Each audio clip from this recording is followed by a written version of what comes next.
మహిళలు పురుషులతో సమానంగా దేనిలోనూ కూడా తీసిపోరు. ఎందుకంటే అందుకే మగువ మగువ అని ఊరికనే అనలే. ఆ పాట కూడా ఊరికనే రాయలేదు. నిజంగా కష్టపడతారు, సాధిస్తారు అనుకున్నది.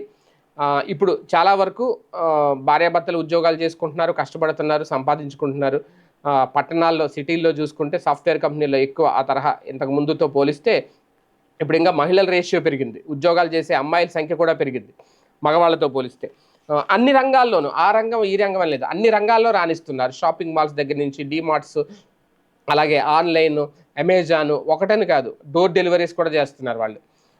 అలాగే ఈ ఆహ్, కే ఇవి ఉంటాయి చూడండి. ఏంటివి కొన్ని కొన్ని apps vehicles, cars, scooters, two wheelers ఈట్లికి ర్యాపిడోలు ఇలాంటి యాప్స్‌లో కూడా వాళ్ళు కూడా పనిచేస్తున్నారు.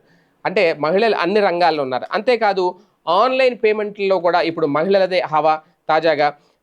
డీజీ చెల్లింపులో కూడా భారతీయ మహిళలు దూసుకెళ్ళిపోతున్నారట.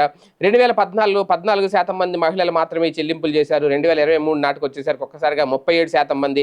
ఆహ్, అంటే ఇది తాజాగా క్రిసిల్ ఒక నివేదిక వెల్లడించింది. అందులో ఈ లెక్కలు బయటకొచ్చాయి. డిజి చెల్లింపుల్లో 20 కోట్ల మంది అతివలు ఆసక్తి చూపించారు. మొబైల్ ఇంటర్నెట్‌లో అదే వృద్ధి.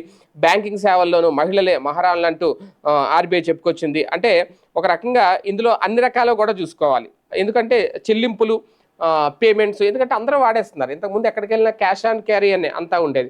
ఇప్పుడేం కాదు. ఒక మొబైల్ ఉంటే చాలు యూపీఐ యాప్. అలాగే online shoppings through net banking or UPI payments, Google Pay or PhonePe ఇలాగనమాట. అంటే మహిళలు అలాగే పురుషులతో చూసుకుంటే డిజిటల్ చెల్లింపులు ఇంకా పురుషులు తగ్గారంట. ఎందుకంటే ఇప్పుడు పురుషులైనా, మగవాళ్ళైనా కాస్తంత ఆలోచిస్తా ఉంటారు. ఈ పేమెంట్స్ ఇంత అవసరమా? ఈ ఖర్చు అవసరమా అని.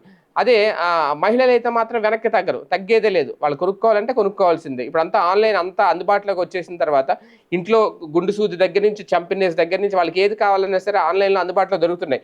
ఇమ్మీడియేట్‌గా ఓపెన్ చేస్తున్నారు, ఆర్డర్ పెట్టుకుంటున్నారు. వాళ్ళకి నచ్చిన బట్టలు గాని, వాళ్ళకి కావాల్సిన ఫ్యాషన్ జ్యువెల్లరీస్ గాని, లేదంటే మేకప్ ఐటెమ్స్ గాని ఎనీ వన్ ఏదైనా సరే.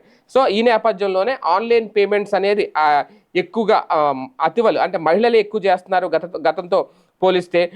అలాగే ఎక్కువ వ్యాపారాల్లో యూపీఐ చెల్లింపులు, అలాగే సొంత వ్యాపారాల్లో యూపీఐ చెల్లింపులు, సొంత అవసరాల కోసం స్మార్ట్ ఫోన్ వినియోగం ద్వారా జరిగే చెల్లింపులు, గతంతో పోలిస్తే అన్ని రంగాల్లో, ఉపాధి రంగంలో, స్వయం ఉపాధి రంగంలో, వేతనం పొందుతున్నవారు, ఇతర ఉపాధి ఏది చూసుకున్నా సరే టాప్ లిస్ట్‌లో అయితే అతివలే ఉన్నారట. ఈ సంఖ్య ఇంకా పెరిగే అవకాశం ఉంది అనేది 2023 వచ్చేసరికి ఈ డిజిటల్ చెల్లింపులు పురుషులు 37% అయితే మహిళలు 52% అంట. ఇది ఇంకా పెరిగే అవకాశం ఉంటుంది. అలాగని చెప్పి పురుషులు కూడా పెద్దగా ఏం తగ్గట్లేదు, సమానంగా ఉంటున్నారు. వీళ్ళతో పోలిస్తే మగవాళ్ళే కాస్తంత వెనకబడి ఉన్నారు ఈ విషయంలో.